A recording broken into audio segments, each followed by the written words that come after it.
Good morning, plus one students. This is our 8th lecture of Straight Lines, chapter number 10th of your NCERT book. Last class में मैंने miscellaneous examples discuss किए थे और आज हम miscellaneous exercise start करेंगे और first 12 sums इसके हम डिस्कस करेंगे क्योंकि ये काफ़ी बड़ी एक्सरसाइज है, तो इससे हमारी जो है वीडियो काफ़ी लंबी हो जाएगी। तो इसलिए आज हम फर्स्ट 12 सम्स ही डिस्कस करेंगे और नेक्स्ट क्लास में नेक्स्ट 12 सम्स डिस्कस करेंगे। तो please open your NCERT books. Let us start with the first sum. देखो बच्चों, फर्स्ट सम में हमें गिवन है के की वैल्यू निकालनी है for which the given line is parallel to x axis. देखो जब भी जो given line parallel to x axis होगी आपके पास, तो हमने क्या करना है, एक्स का जो कोफिशिएंट है वो 0 करना है आपने। ठीक है, कोफिशिएंट ऑफ एक्स हमारे पास कितना है, इसमें है कोफिशिएंट ऑफ एक्स जो है वो है, कोफिशिएंट ऑफ एक्स हमारा है k-3 इज इक्वल टू 0 करेंगे तो k की वैल्यू 3 आ जाएगी।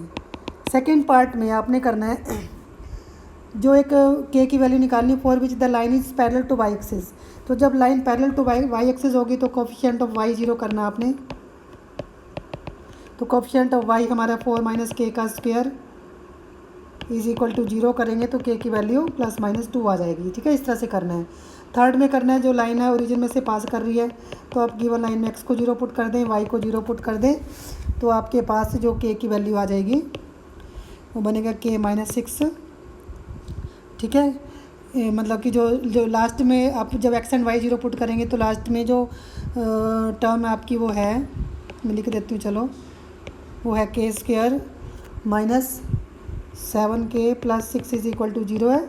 तो इसको सॉल्व करके आपके पास k की 2 वैल्यूज़ आ जाएंगी 6 और 1। ठीक है, इस तरह से करना है आपने। अब सेकंड सम इसका है आपके पास। सेकंड सम में आपने नॉर्मल फॉर्म में लाइन को कन्वर्ट करना है। तो लाइन आपके पास गिवन है √3x + y + 2 is equal to 0। सबसे पहले आपको मैंने बताया था 3x + y is equal to -2 करना है आपने। अब क्योंकि ये p होता है आपका, ये लाइन ऐसी इस फॉर्म में होती है ना, x cos alpha + y sin alpha is equal to p की फॉर्म में होती है, तो p पॉजिटिव होना चाहिए। तो हम क्या करेंगे, नेगेटिव साइन को लेफ्ट में शिफ्ट करेंगे, इस तरह से करना है। अब इसको आप कंपेयर करेंगे दोनों को, इन दोनों को कंपेयर करेंगे तो cos अल्फ़ा की जो वैल्यू है आपके पास वो कितनी आएगी, या इसको मैंने आपको बताया था, पर सबसे पहले आप इसको डिवाइड करें कोफिशिएंट, क्योंकि ये नॉर्मल फॉर्म में नहीं है, इसको coefficient of x² coefficient of y² से डिवाइड करना है, मतलब -√3 का स्क्वायर + -1 का स्क्वायर से डिवाइड करना है, तो ये बनेगा आपका 2 बनेगा। ठीक है, तो इसको करना -√3/2 ऐसे लिखना है सबसे पहले इसको। ठीक है, -1/2 y इज इक्वल टू 1 हो गया क्लियर। अब इसको करना है आपने को, इसको ये बना आपका cos अल्फ़ा × x, दोबारा से लिख देती हूँ, + sin alpha × y is equal to p हो गया। ठीक है, तो p1 आ गया आपका। तो cos अल्फ़ा की जो वैल्यू है वो -√3/2 है और sin अल्फ़ा की वैल्यू भी -1/2 है। तो दोनों ही नेगेटिव है, तो कौन सा क्वाड्रेंट होगा, थर्ड क्वाड्रेंट होगा। तो इसको लिखेंगे पहले -cos 30 डिग्री और इसको लिखेंगे -sin 30 डिग्री। 30 में क्या होता है, ये cos को कैसे लिखते हैं थर्ड क्वाड्रेंट में, 180 + 30, साइन को भी 180 + 30। ठीक है, तो ये कितना हो गया, cos 210 और ये कितना हो गया, sin 210 हो गया। मतलब जो अल्फ़ा है आपका 210 आ गया और p आपका 1 आ गया। इस तरह से करना आपने, तो काफ़ी सिंपल सम्स होते हैं।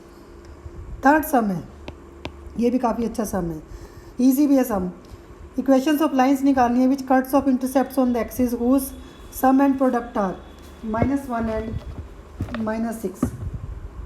इंटरसेप्ट्स का जो सम है, मान लो आपके पास इंटरसेप्ट फॉर्म ये है, x/a + y/b is equal to 1। तो a + b आपको सम इसका गिवन है 1 और a b जो प्रोडक्ट है वो -6 गिवन है। तो ये तो बड़ा इजी सम है, आपने ये ऐसे सम्स किए हुए हैं, x² - sx + p is equal to 0। तो सम ऑफ द रूट्स, ये सम ऑफ द रूट्स हो गया आपका और p ये प्रोडक्ट हो गया। तो यहाँ वैल्यूज पुट करें आप, x - 6 इज इक्वल टू 0, तो बड़ा सिंपल हो गया। तो x की 2 वैल्यूज़ आ गई आपके पास, 3 और -2। ठीक है, तो मतलब एक आपका उसमें हो गया, एक ही जैसे a आपका हो गया, जैसे मान लो मैंने x को a लिया, ठीक है, तो 3 और -2 हो गया। ठीक है, तो हम जो है इसको आप जैसे सम गिवन आपको A plus B is equal to 1 given है, ठीक है। तो यहाँ से बी निकाल सकते हैं आप, यदि हम 3 लेते हैं इसको तो बी की वैल्यू -2 आ जाएगी, ठीक है। इसी तरह से आपने ए की ये वैल्यू -2 पुट करके बी निकाल लेना है, क्लियर। तो इस तरह से करना है जो कि काफ़ी सिंपल है। इसके बाद आपने इस वाली जो फॉर्म है मैंने स्टार्टिंग में लिखी थी इसमें पुट कर देनी है वैल्यूज़। तो इस तरह से आपके पास 2 लाइनें आ जाएंगी, ठीक है। नाउ फोर्थ सम में करना find the points on y axis. सबसे पहले वाई एक्सिस पर कोई पॉइंट होगा, वो किस टाइप का होगा, 0 के टाइप का। Whose distance from this line is 4 units. Line आपके पास है, ऐसे में बना देती है x/3 + y/4 is equal to 1, और ये डिस्टेंस 4 गिवन है। तो ये परपेंडिकुलर डिस्टेंस का फार्मूला लगा दें इसमें आप। तो 4 इज इक्वल टू x की वैल्यू 0 पुट करी तो 1/3, y की वैल्यू k पुट करी k/4 का -1, ये 1 भी जाएगा ना आपका। चलो मैं यहाँ पर ही कर देती हूँ -1। चलो एक बार इसको दोबारा से कर देते हैं। तो ये आएगा 0/3 + k/4 -1 का मोड, और नीचे कोफिशिएंट ऑफ x कितने आपका 1/3 का स्क्वायर प्लस 1/4 का स्क्वायर। इसको आपने सॉल्व कर लेना है सारा, ठीक है। ये स्क्वेयरिंग करके आप सॉल्व करेंगे कि की 2 वैल्यूज़ आएंगे आपके पास 32/3, ये आपको दी सॉल्व कर लेना, ठीक है। नाउ फिफ्थ सम क्या आपके पास, find the perpendicular distance from the origin to the line joining the points cos θ sin θ cos φ sin φ। मतलब देखो ये लाइन आपको निकालनी पड़ेगी पहले, cos θ sin θ cos φ sin φ, ये लाइन हमें निकालनी है, ठीक है। Find the perpendicular distance from the origin, तो ये निकालना है। इसके बाद आपने ये जो अभी मैंने फार्मूला ऊपर लगाया वो निकालना है, ठीक है, लगाना है। ये डी हमें पहले निकालना, डी निकालने के लिए हमें ये लाइन चाहिए, एल लाइन की इक्वेशन चाहिए। तो इसको आप 2 पॉइंट फॉर्म लगा के सॉल्व कर सकते हैं। तो y - y1 is equal to y2 - y1 upon x2 - x1 हो गया इंटू x माइनस cos θ। तो यहाँ पर जो है ये देखो सी डी फार्मूले लगेंगे, cos c - sin c - sin d cos c - cos d। तो मैं वो लगा देती हूँ 2 cos θ + φ/2 sin φ - θ/2, ठीक है।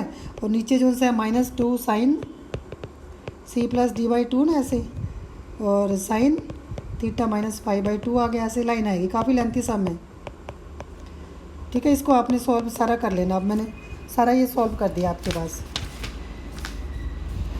ठीक है।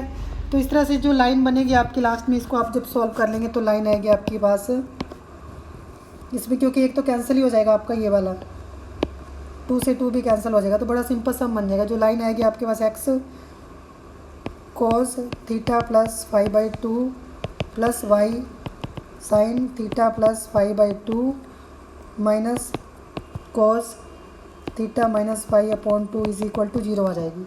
अब तो आप इसका ओरिजिन से डिस्टेंस निकाल सकते हैं, ये आपको गिवन है।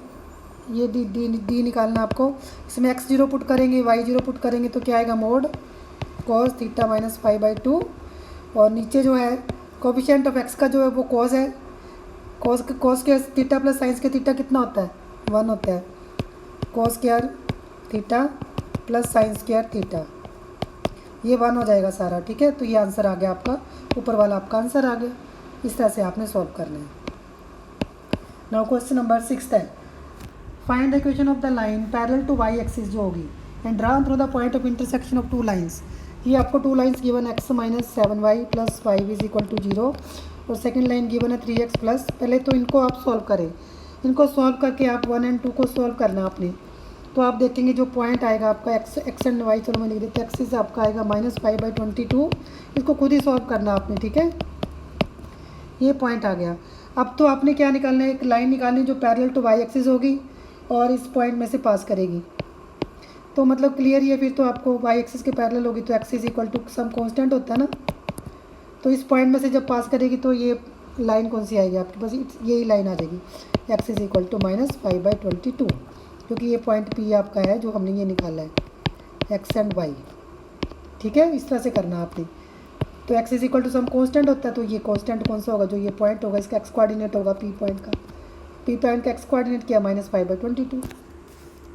Very simple. Now 7th sum is find the equation of a line drawn perpendicular to the line. सबसे पहले देखो एक लाइन है ये वाली x/4 + y/6 is equal to 1। एक लाइन आपने ड्रॉ करनी है जो कि इसके परपेंडिकुलर होगी, ठीक है। हम साथ साथ में करते हैं। इसकी स्लोप क्या होगी आपके पास, माइनस कोफिशिएंट ऑफ x अपॉन कोफिशिएंट ऑफ y, मतलब -6/4 मतलब कि -3/2। तो जो लाइन इसके परपेंडिकुलर है उसकी स्लोप फिर क्या हो जाएगी, माइनस तो साइन पहले ही है 2/3 होगी। इतना तो मैंने कर दिया आपका। उसके बाद क्या कहता है, जब ये लाइन मीट करेगी वाई एक्सिस को, कहता है find the equation of a line drawn perpendicular to this line through the point where it meets y axis. ये लाइन जब वाई एक्सिस को मीट करेगी वहाँ पर x 0 होता है, तो ये पॉइंट कौन सा आएगा आपका, ए पॉइंट है। x को 0 पुट करेंगे तो y 6 आएगा, 0 6 आ गया, तो ये 0 6 पॉइंट आपका, ए पॉइंट मेरा 0 6 है। बस वेरी सिंपल। अब आपको you know point, you know slope, ये आपका m है। Can you find the equation of the line, yes y - y1 is equal to x - x1। ये x1 y1 पॉइंट है, ये आप अपने आप कंप्लीट कर लेना। नाउ क्वेश्चन नंबर 8 है। अब आपको 3 लाइनें गिवन है, y - x is equal to x, y is equal to -x and x is equal to k, ठीक है। मतलब ये देखो बड़ा सिंपल है, मैं बना देती हूँ डायग्राम भी। ये y is equal to x line है और ये वाली line y is equal to -x है और एक x is equal to k है, x is equal to k। तो ये जैसे ये x is equal to x axis है और ये आपका y है, ऐसी लाइन होगी ऐसे, ठीक है। तो ये x is equal to k हो गया आपका। तो आपको क्लियर है, तीनों को सोल्व करके पॉइंट ऑफ इंटरसेक्शन निकालने। एक तो x इज इक्वल, एक तो 0 0 ही आ गया आपका। जो y is equal to x line पर लाई करेगा वो k हो जाएगा, और जो y is equal to -x line पर करेगा उसमें x की वैल्यू -k आपकी, या y - k ले लो आप। फोर्थ क्वाड्रेंट है, x पॉजिटिव है, इसमें y नेगेटिव है। तो ये 3 पॉइंट आ गए, देख रहे हो आप इसमें, एक तो k और एक ये वाला k - k, एक ओरिजिन आ गया। तो ये जो येलो शेड में कर रही हूँ ये ट्रायंगल बनी है आपकी, इसका एरिया ऑफ ट्रायंगल आप इजीली निकाल ही सकते हो। फार्मूला अब तो पता ही है आपको, ठीक है, कितनी बार कर चुके हम, तो ये अपने आप कर लेना आप, ठीक है। अब जो 9th सम है, 9th सम बिल्कुल सेम एग्जांपल जैसा ही है। तीनों लाइन कॉन्करेंट है और p की वैल्यू निकालनी, जो एग्जांपल मैंने आपको मिसलिनियस करवाई थी बिल्कुल सेम वैसे ही है। तो क्वेश्चन नंबर 10th, आपने क्या शो करना है कि 3 लाइन्स आर कॉन्करेंट है, तो ये शो करना आपने। तो वो तीनों लाइन कौन सी हैं, y is equal to m1x plus c1, y is equal to m2x plus c2, और थर्ड लाइन है y is equal to m3x plus c3। तो ये मैंने आपको बताया था, जैसे अभी पहले भी हम डिस्कस कर चुके हैं, 2 लाइनों को आपका पॉइंट ऑफ इंटरसेक्शन निकालना है। जब ये 3 लाइनें कॉन्करेंट होती हैं, 2 का पॉइंट ऑफ इंटरसेक्शन निकालना होता है और थर्ड पे लाई करवा दो बस आप, तो कंडीशन आ जाएगी। तो ये आपको याद होगा, ये हमने मिसलिनियस एग्जांपल भी करी थी, ये वाली इन दोनों लाइनों को सॉल्व करके हमने पॉइंट ऑफ इंटरसेक्शन निकाला था। वो पॉइंट ऑफ इंटरसेक्शन में लिखती हूँ, वो था आर हमारा, वो क्या आया था हमारा, वो मैं एज इट इज़ लिख देती हूँ। इनको आपने सिंपली सॉल्व कर लेना है दोनों लाइनों को, और आप देखेंगे वही पॉइंट आएगा जो मिसलिनियस एग्जाम्पल में था। और ये पॉइंट वही है, are C2 - C1 upon M1 - M2, और ये है M1 C2 - M2 C1 upon M1 - M2। बड़ा सिंपल क्वेश्चन है ये। अब ये जो ये आपका x है और ये y है, ये आपने थर्ड इक्वेशन में पुट करना है और इसको सॉल्व करना है, कुछ भी नहीं है इस सम में, ठीक है। मैं लिख देती हूँ, चलो M1 C2 - M2 C1 upon M1 - M2 is equal to M2, x की वैल्यू है C2 - C1 अपॉन, क्योंकि तीनों लाइनें कॉन्करेंट हैं इस करके, ठीक है, प्लस C3। बस इसको आपने सॉल्व कर लेना है, सिंपली सॉल्व कर लेना। आप जो चीज़ कॉमन निकलती है कॉमन निकाल देना, आपका आंसर इसमें ऐसे आ जाएगा। M1 C2 - M2 C1 is equal to M2 C2 - C1, ठीक है, plus C3 into M1 - M2। क्योंकि देखो आपका आंसर आ रहा है M1 इंटू C1 - C3, इस तरह से आ रहा है। तो आप इसको क्या करें, चलो मैं कर ही देती हूँ, ये वाला इनको कंबाइन कर लें आप सारा ही, ठीक है, खोल देते हैं। मतलब M1 C2 - M2 C1 minus M1 C3 plus M2 C3 हो गया, माइनस M2 इंटू प्लस करना है तो M2 इंटू C1 - C2, मैंने साइन चेंज कर दिया, बस हो गया सम आपका। ये जो है इनमें से आप M1 कॉमन निकाल लें, M1 कॉमन आ गया तो C2 - C3, और दूसरे में से M2 कॉमन निकालें, C3 - C1 हो गया। साइन आप चेक कर लें, साइन उल्ट पुल्ट कोई है तो आप इसको कॉमन निकाल के एडजस्ट कर सकते हैं। जैसे आपके पास M1 के साथ आ रहा है C2 माइनस C3 हमारा सही आ रहा है, प्लस M2 के साथ आ रहा है C2 माइनस, ये भी सही आ रहा है, तीसरा भी सही आ रहा है, सारा सही आ गया आपका। ठीक है बच्चों, समझ आ गया आपको? ये जो हमने किया था पॉइंट ऑफ इंटरसेक्शन इन दोनों लाइनों का मिसलिनियस में भी किया था, नहीं तो आप वैसे सिंपली सॉल्व करके इनको निकाल सकते हैं, तो जो कि ये पॉइंट आएगा। अब क्योंकि तीनों लाइनें कॉन्स्टेंट थी तो इस पॉइंट को सिंपली मैंने थर्ड इक्वेशन में पुट किया है और कुछ भी नहीं किया। ठीक है, तो काफ़ी सिंपल है। 11th सम है, ये भी हमने वैसे काफ़ी बार किया हुआ है, इसको भी मैं थोड़ा ही करूँगी। देखो ये एक पॉइंट में से लाइन पास कर रही है, ठीक है, और ये एक लाइन और है, ये भी हमने एग्जाम्पल एक सम किया हुआ है, एक्सरसाइज में किया था, और ये इनके बीच में एंगल 45 डिग्री का बन रहा है। तो ये आपका मतलब थीटा हो गया जैसे 45, तो इसकी स्लोप है, इस लाइन वाले की स्लोप है 1/2, तो ये m1 हो गया आपका। ठीक है, तो tan theta is equal to, ये फार्मूला लगाना है m1 माइनस m2, आपने m2 निकालना है अपॉन 1 प्लस m1 m2। ठीक है, पिक्चर क्लियर है आपके पास? थीटा 45 tan 45 1 हो जाएगा। ठीक है, तो आपको अब स्लोप पता ही है, यू नो स्लोप, m2 निकाल के दो वैल्यूज आएंगी, दो इक्वेशन आएंगी, you know point, you know slope, तो पॉइंट स्लोप फॉर्म लगा के, ठीक है, m2 ऐसे लिखोगे आप x माइनस x1, दो वैल्यूज आएंगी m2 की। ठीक है, इनको लगा के आपने इक्वेशन निकाल लेनी है, जो कि काफ़ी सिंपल है। नाउ 12th सम है, आपने क्या निकालना है, find equation of the line passing to the intersection of two lines. दो लाइनें ऐसे है जा रही हैं आपके पास और उनके इक्वल इंटरसेप्ट्स हैं। एक लाइन है, ये देखो आपका सम ऐसे दिया हुआ है, ये दो लाइनें हैं 4x plus 7y minus 3 is equal to 0, दूसरी लाइन है 2x minus 3y plus 1 is equal to 0। इन दोनों लाइनों को सॉल्व करके ये पॉइंट ऑफ इंटरसेक्शन निकालना है। ठीक है, तो ये आएगा आपका 1/13 P पॉइंट, आप सॉल्व कर सकते हैं, एंड 5/13 आ जाएगा। ठीक है, सॉल्व करके इसके बाद ये जो लाइन है इक्वल इंटरसेप्ट्स बना रही है, तो इसको आपने ऐसे ले लेना है, x upon a plus y upon a is equal to 1। अब x की वैल्यू 1/13 पुट करनी है और y की वैल्यू 5/13 पुट करनी है। ठीक है, बस इसको सॉल्व कर लेना और आपकी वैल्यू एक की जो सी है वो 6/13 आ जाएगी। यही हमें सॉल्व करना था बस। ठीक है, तो ये थे फर्स्ट 12 सम्स की डिस्कशन, और जो नेक्स्ट क्लास में नेक्स्ट 12 सम्स की डिस्कशन करेंगे, तो एक बार वो अपन को ट्राई करके आना, वो स्लाइटली थोड़े से इससे डिफ़िकल्ट है। ठीक है, थैंक यू वेरी मच।